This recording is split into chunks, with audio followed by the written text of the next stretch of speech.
Hablamos acerca de lo que está ocurriendo en nuestro mundo, ¿sí? Sobre todo hay una guerra que está siendo como el centro de atención en la mayoría de países. Yo me acuerdo de que cuando estábamos en el salón comunal de allá, de Sonosis, estuvimos orando cuando el pueblo de Rusia atacó a Ucrania y empezó la guerra. Ahí estábamos en ese lugar y empezamos a orar por los pastores que había allá, los hermanos que empezaban a pasar videos. Pero después de algún tiempo, si usted se fija, empezó a menguar un poco todo lo que estaba pasando e incluso podríamos estar diciendo de que, no sé si a usted le pasó, que no sabíamos qué estaba pasando en Rusia. Sin embargo, hay ahorita una guerra que está siendo el centro del ojo, ¿sí?, del mundo. ¿Cuál es esta guerra? Es lo que está ocurriendo entre Israel y los pueblos a su alrededor. ¿Sí? Desde el 7 de octubre del año pasado tenemos un pueblo que ha estado atacando a todos los que se consideran sus enemigos. Este es el pueblo de Israel.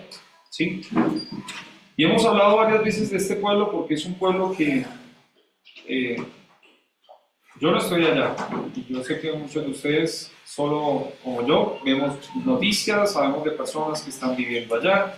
El otro día nuestro hermano Giovanni nos contaba acerca de Carlos Benítez estuvo un tiempo allá y nos contaba de que ya era muy normal que estuvieran cayendo cohetes, ¿sí?, que estén en búnkers. Imagínense, todas las casas allá tienen un lugar donde usted se tiene que ir a esconder cuando suenan las alarmas. Entonces, la vida ya es una vida completamente distinta, en todo sentido. Pero ¿por qué le digo todo esto? Porque uno se podría preguntar, ¿será que puede haber una reconciliación? ¿Será que puede haber paz? ¿Será que puede haber paz entre Israel, los pueblos enemigos de Israel? Incluso puede haber paz con Dios en medio de todo esto. Vamos a ver en la escritura acerca de este tema. Vamos a ir al libro de Efesios. Libro de Efesios, capítulo 2, versículos del 11 al 16. Efesios, capítulo 2, versículos del 11 al 16. ¿Sí? Les voy a pedir que lo leamos de manera antifonal, ¿sí? Entonces yo leo uno y ustedes por favor me ayudan con el siguiente. Efesios 2:11. Dice: por tanto, acordaos de que en otro tiempo vosotros, los gentiles en cuanto a la carne, erais llamados incircuncisión por la llamada circuncisión hecha con mano en la carne.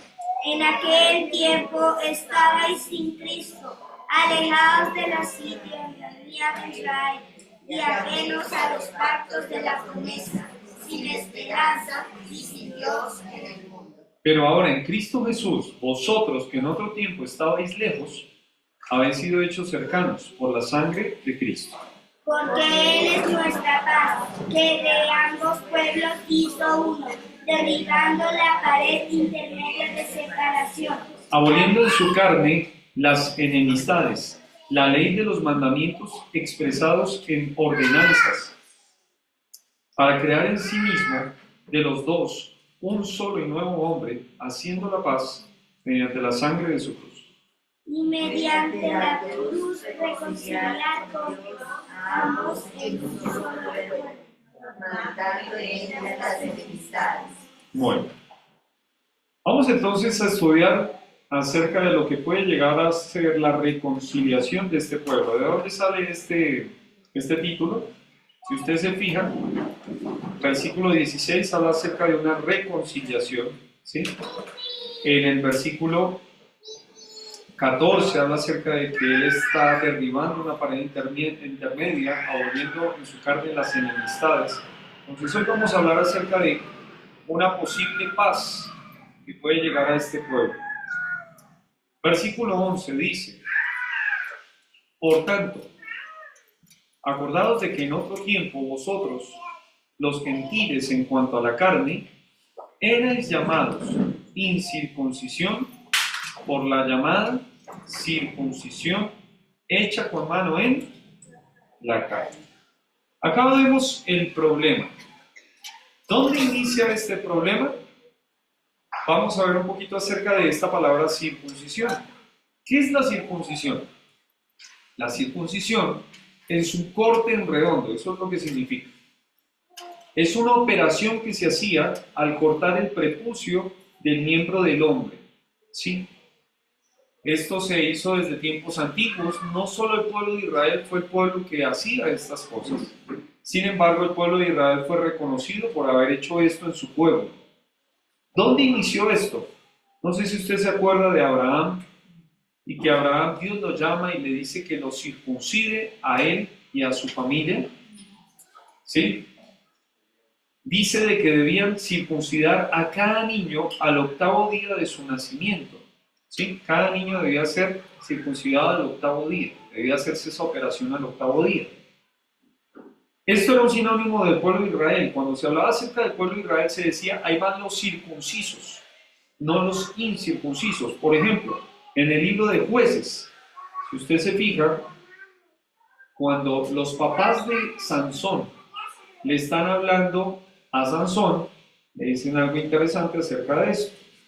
Jueces capítulo 14, versículo 3, dice, y su padre y su madre le dijeron, no hay mujer entre las hijas de tus hermanos, ni en nuestro pueblo, para que vayas tú a tomar mujer de los filisteos incircuncisos.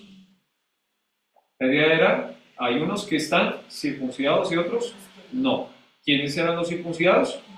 El pueblo de Israel. Los incircuncisos, todos aquellos que no eran del pueblo de Israel. En Hechos 11, versículo 13, nos habla de un ejemplo también parecido, cuando Pedro es confrontado en Hechos, cuando llegan todos estos hombres a pedirle cuentas a Pedro y le dicen, Pedro, ¿por qué te metiste en la casa de unos incircuncisos? Se había metido en la casa de Cornelio, ¿sí? Y este era un hombre que no era judío. Eso era una abominación para el pueblo judío, ¿sí? Teniendo todo esto en cuenta, hay algo que sucede que el Señor desde tiempos antiguos nos empezó a decir. Miren Levítico, vamos a Levítico. El tercer libro de la Biblia, Levítico capítulo 26. Si me acompaña allí, versículo 41. Levítico 26, 41 dice, yo también habré andado en contra de ellos y los habré hecho entrar en la tierra de sus enemigos. Y miren lo que dice ahí. Y entonces se humillará su corazón incircunciso y reconocerá su pecado. ¿Qué quiere decir esto?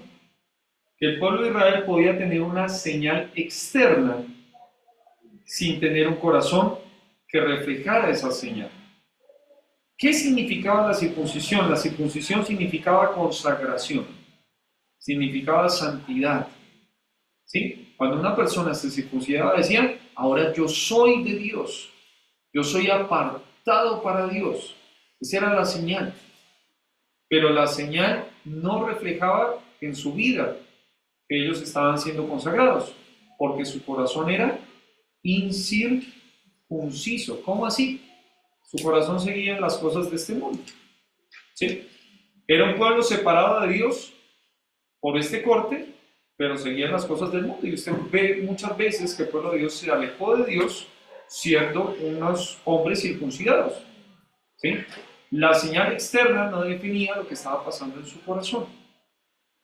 Usted puede llegar a tener una Biblia grande como la mía. Yo la tengo grande porque yo no estoy viendo bien, entonces pues me gusta la letra grande. Puede tenerla con comentario. Puede tener una camiseta que diga Jesús te ama. Tener todas las señales externas que usted quiera que definan de que usted es un cristiano. Pero lo que va a definir en realidad si usted es un cristiano es lo que está acá adentro. ¿Sí? No es malo que usted tenga una Biblia, no es malo que usted utilice marcas de cristiano, pero eso no lo define como cristiano, no lo define como pueblo de Dios. ¿Sí? Sin embargo, hay algo claro, en Santiago capítulo 4, versículo 4, este es un versículo que muchos nos conocemos, dice, cualquiera pues que quiera ser amigo del mundo, se constituye enemigo de Dios. La idea de estar separado con esta marca les hizo que se apartaran de los pueblos que no estaban con esta marca, y no era algo malo. Porque usted debe entender que cualquiera que se hace amigo del mundo, la Biblia dice que usted se constituye un enemigo de Dios. Usted tiene que recoger allí entre sus amistades a personas que en realidad le edifiquen y que no lo alejen de Dios. ¿Sí? Usted puede tener compañeros en su trabajo que no son cristianos, porque estamos en un mundo que está lleno de personas que no conocen a Dios. Pero otra cosa es que seamos amigos de estas personas. Sin embargo, hay algo que yo encontré y que me llamó la atención, porque en los problemas que tenemos entre personas, muchas veces los problemas son por cosas que no tienen sentido. ¿Sí? Yo no sé si usted se acuerda de alguna persona con la cual usted se haya peleado y por qué se peleó. Muchas veces nosotros nos peleamos no por razones justas, sino por razones egoístas. Y el pueblo judío empezó a pelearse con los incircuncisos, ya no porque estaba siendo ese pueblo consagrado y el pueblo no consagrado, sino porque no tenían una marca. ¿Sí?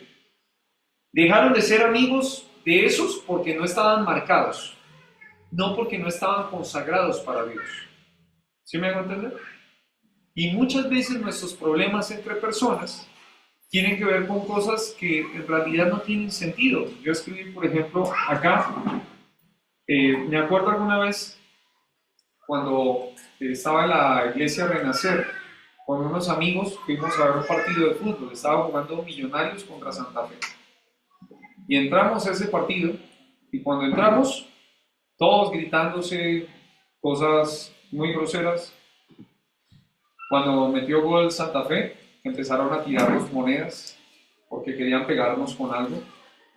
Y cuando salimos, porque había ganado Santa Fe, nos tocó irnos escondidos, porque nos podían agarrar los de Millonarios y nos mataban. Y uno no entiende por qué hay personas que se matan por una camiseta. Hay muchas personas que yo, la verdad, yo no recomiendo de salir con camisetas de equipos por acá en Bogotá, porque puede ser algo peligroso. Pero imagínense matarse por una camiseta. Eso es algo que no tiene ningún sentido. ¿Sí?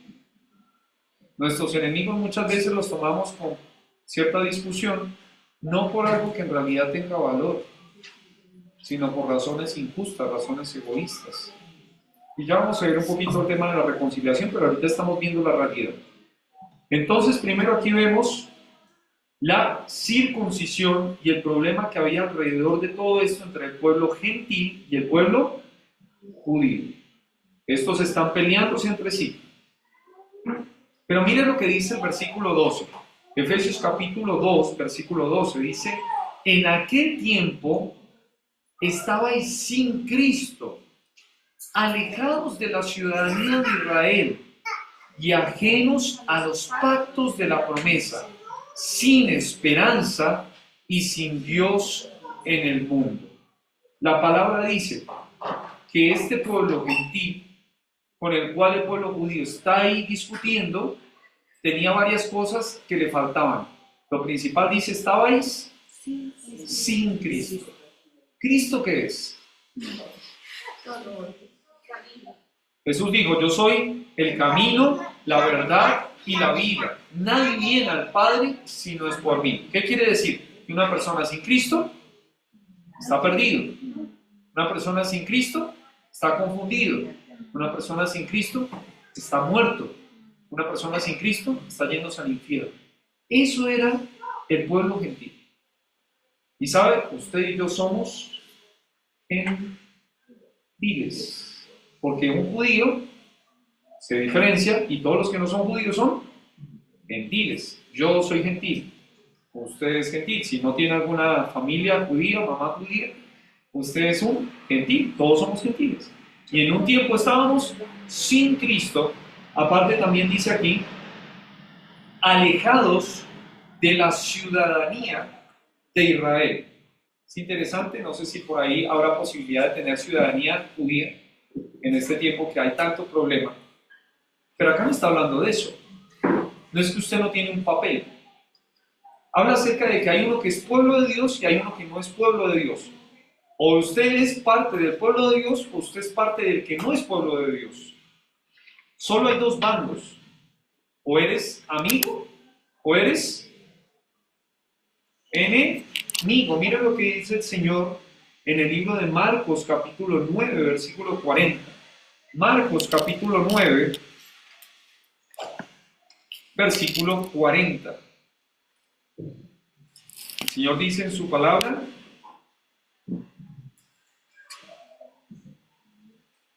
porque el que no es contra nosotros, por nosotros es. O eres del Señor, o estás en contra del Señor. No hay en medio, no hay grises. ¿Sí? No hay simpatizantes, buena gente, que puedan decir que no están de ningún bando. No. Si no estás con el Señor, estás en su contra. Eso lo dice la Escritura. En Colosenses capítulo 1, versículo 21, dando un poquito más de fundamento para lo que estamos compartiendo. Colosenses 1, versículo 21 dice: y a vosotros que erais en otro tiempo extraños y enemigos. Éramos enemigos. Después dice la Escritura en Efesios capítulo 2, versículo 12, que aparte de que no teníamos a Cristo, aparte de que estábamos alejados de la ciudadanía de Israel, éramos ajenos a los pactos de la promesa. Yo estaba haciendo memoria porque esa clase la tuve hace rato y no me acordaba muy bien. ¿Cuáles son los pactos que Dios hizo con el pueblo, con el mundo? Pacto adámico, pacto edénico, pacto con Noé, pacto con Moisés. Tengo por acá pacto palestino, pacto con David y el nuevo pacto. Son 8 pactos. ¿Sí? Y pacto con Abraham, perdón. Son 8 pactos. Esos pactos que el Señor hizo, ¿qué eran? Era algo que el Señor decía a su pueblo, a veces con una condición, y si el pueblo cumplía esa condición, Dios cumplía con lo que les había dicho. Si el pueblo no cumplía con esa condición, entonces el pueblo recibía un castigo. ¿Sí? Buenas noches. Eran pactos condicionales y pactos incondicionales. Por ejemplo, un pacto incondicional que tenemos en la Escritura fue cuando el Señor dice que colocó un arco en las nubes y dijo: nunca más volveré a destruir el mundo con agua. Ese fue un pacto incondicional. Dios nunca más va a volver a destruir el mundo con agua. Pero ¿qué es lo que dice acá? Efesios capítulo 2, versículo 12 dice que en otro tiempo ustedes estaban sin Cristo, alejados de la ciudadanía de Israel, y eran también ajenos a los pactos de la promesa. Los pactos daban beneficios al pueblo. Y todos los que somos gentiles no hacíamos parte de esos beneficios. Sin embargo, cuando usted conoce a Cristo, uno de los pactos en donde entramos es el nuevo pacto. Nuevo pacto. ¿Cuál es el nuevo pacto? Dice que les iba a dar un nuevo corazón. Escribiré mi ley en sus corazones. Eso lo compartíamos con los hermanos que están sirviendo, que el corazón es el problema del hombre. Ahí está un problema grave. Y solo Dios puede cambiar el corazón. Eso lo dice la palabra. Y entonces, cuando llegamos a ser parte del pueblo, podemos ser bendecidos con beneficios que tienen que ver con ese Dios que ahora es nuestro Padre, nuestro Dios. ¿Sí? Porque mira lo que dice el versículo 12. Después de ajenos a la ciudadanía de Israel y ajenos a los pactos de la promesa, sin esperanza y sin Dios. Cuando usted estaba lejos de Dios, dice la Biblia que usted no estaba con ninguna esperanza. ¿Qué podría pasar en el futuro? Solo le esperaba al final de sus días la muerte. Yo no sé si ha visto esos cuadritos que muestran a personas que están cayendo hacia el infierno. Eso es lo que le espera a las personas sin Cristo. Usted no tiene esperanza sin Jesús. Pero peor aún, él dice, sin Dios. Hay mucha gente que dice que se encomienda a Dios, que está buscando de que Dios lo favorezca, incluso para hacer cosas malas. Pero ¿saben? En ese momento, aunque Dios es Dios bueno con todos, ese no es su Dios. Su Dios es el Dios de este mundo. Su líder es el diablo, su padre. Y lo hemos dicho varias veces acá. Mucha gente llega y se confunde pensando de que el padre de ellos es Dios. Dicen, papito Dios. Dios es papá de aquellos que engendró. Y uno se ha engendrado cuando conoce a Cristo como su Salvador. El que tiene a Cristo tiene la vida. El que no tiene a Cristo no tiene la vida. Eso lo dice la Biblia. Entonces, entendiendo esto, pasamos a los siguientes versículos, desde el versículo 13 hasta el versículo 15. Miren que ahora la palabra cambia de en otro tiempo, ahora dice, versículo 13, pero ahora. Cambió el antes de Cristo a un después de Cristo. Ahora que usted conoce a Cristo, ¿qué pasó? Miren, pero ahora, en Cristo Jesús, vosotros, ¿a quién le dice? Le dice a la iglesia en Éfeso, pero recuerde que los efesios venían de un lugar en donde no eran mayormente judíos, entonces eran gentiles, ¿sí? Era el pueblo gentil. Entonces le está diciendo a estos gentiles, pero ahora en Cristo Jesús, vosotros que en otro tiempo, antes de Cristo, estabais lejos, habéis sido hechos cercanos por la sangre de Cristo. Si usted se fija, el único verbo que se parece en el versículo 12, el versículo 13 tiene que ver con lejos, es alejados de la ciudadanía de Israel. Ya habíamos dicho que usted, si no es pueblo de Dios, usted es pueblo que es en contra de Dios.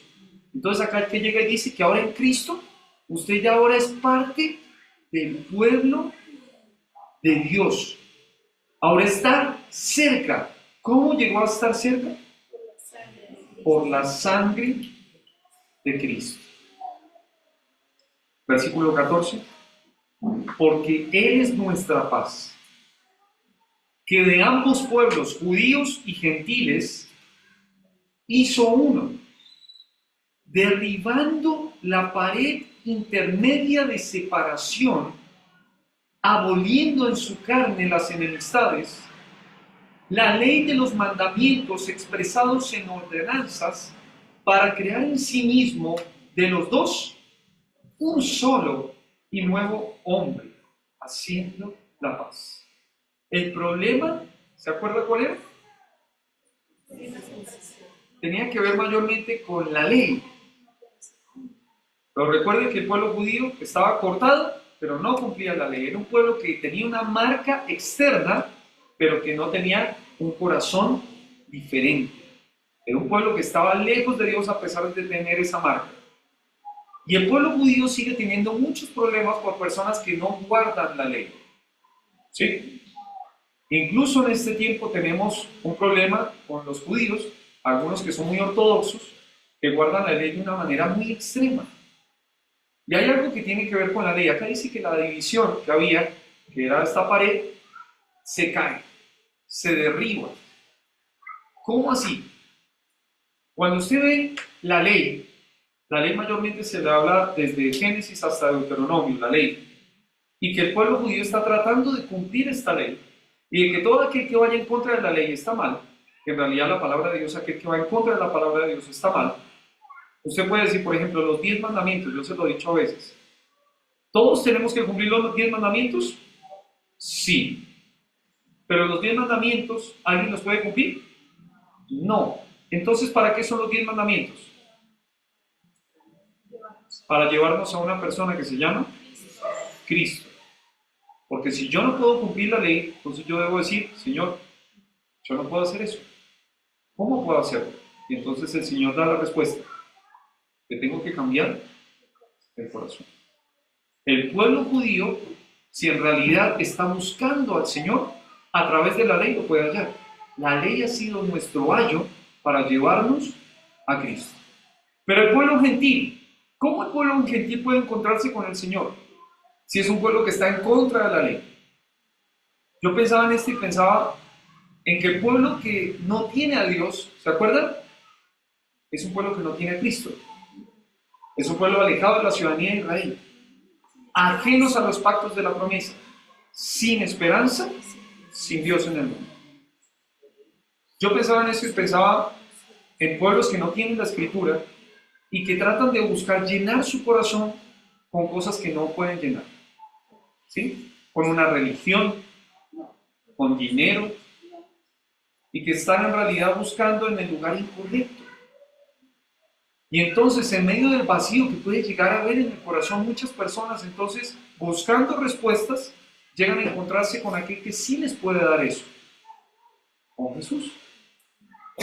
El pueblo judío, si en realidad está buscando al Señor a través de la ley, puede llegar a través de la ley a Cristo. Y el pueblo gentil, si se ha dado cuenta de que este mundo no le satisface, puede llegar a Cristo también. Sí, todos se conectan en Jesús. La pared intermedia entonces se cae porque llegamos al mismo lugar.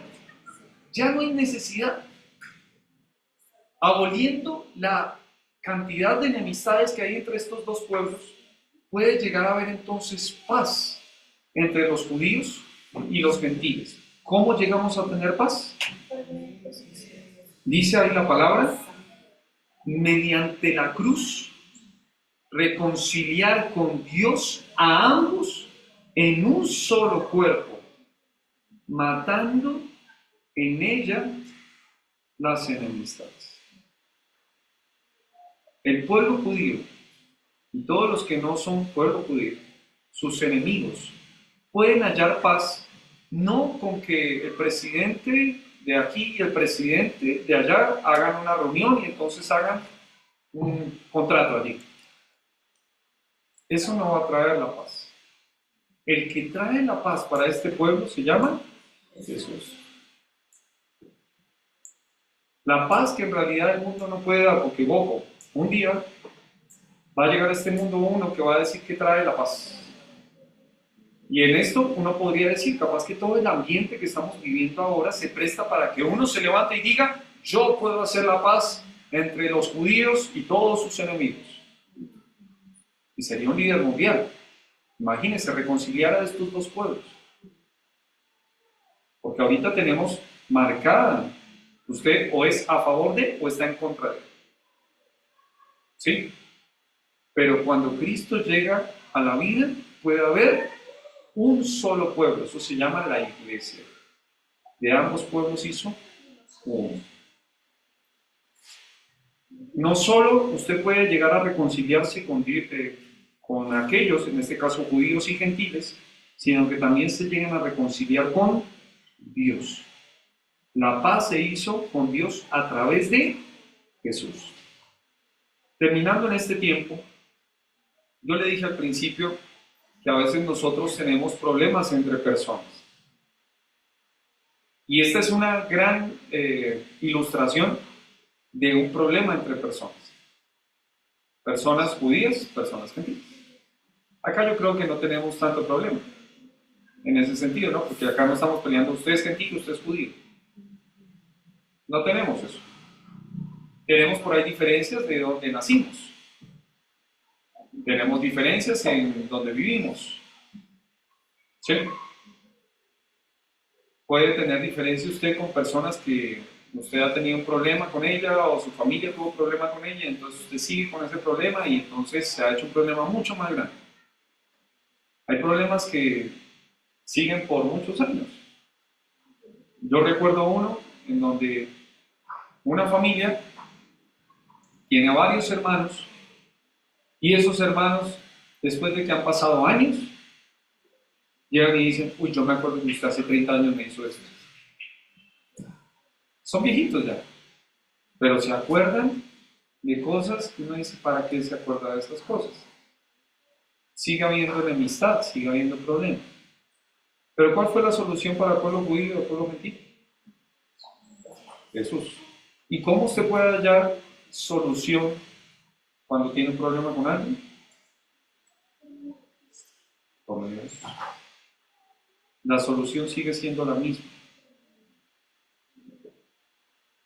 Para mí es difícil hablar de eso porque es fácil compartirlo, pero muchas veces es difícil ponerlo en práctica.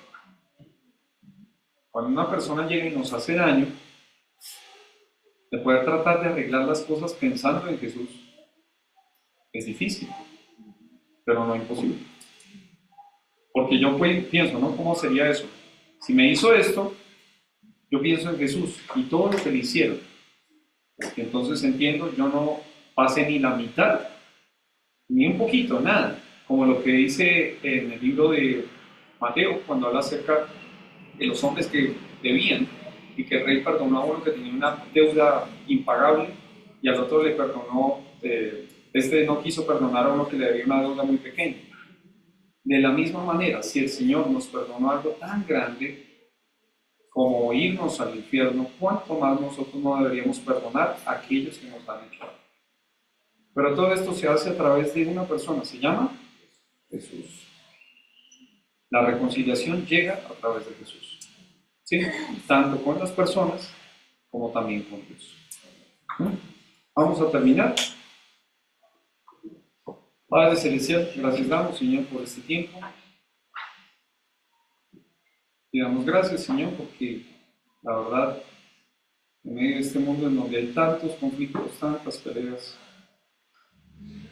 incluso acá en nuestro país empieza a polarizarse la población en medio de aquellos que apoyan y aquellos que están en contra. Y solo usted es el que tiene la respuesta acerca de esto, ¿no? Pero pensamos de que podría llegar a ser un tiempo propicio para que esté llegando el tiempo del fin. Sin embargo, solo usted lo sabe. Muchos hallan que esto es algo imposible, que no puede haber reconciliación entre Israel y los demás pueblos. Pero su palabra dice que sí la puede haber. Que usted abolió la pared intermedia de separación. Y sabemos que la respuesta está en Jesús. Padre, pedimos por estos pueblos, Señor, para que puedan entender que la respuesta para la paz está en Jesús. Pero también pensando en nosotros, todos los que estamos acá. Ayúdenos, Señor, a que cuando vengan esos momentos en donde estemos enojados porque alguien nos hizo algo, cuando no querramos perdonar, que recordemos a Jesús. Que recordemos de que Él es nuestro ejemplo a seguir. Que recordemos que en Él en realidad puede haber perdón. Gracias por el Señor Jesús. Gracias porque en Él podemos tener perdón de todos nuestros pecados. Pero también por medio de Él podemos perdonar a cualquiera que nos haya hecho algo. Gracias por este tiempo, Señor. Rogamos por su iglesia, rogamos por esta semana que todavía está en curso, para que podamos honrarle. Gracias, Señor, por los hermanos, por su trabajo. Rogamos para que usted les dé fuerzas. También, Señor, por todos aquellos que están estudiando, amas de hogar, Señor. Pedimos por ellas y para que, Señor, ustedes les fortalece y que les ayude a ser luz en el lugar donde estén. Gracias por este tiempo. En el nombre de Jesús. Amén. Mi hermano Juan Pablo, ¿me puedes ayudar un momentito?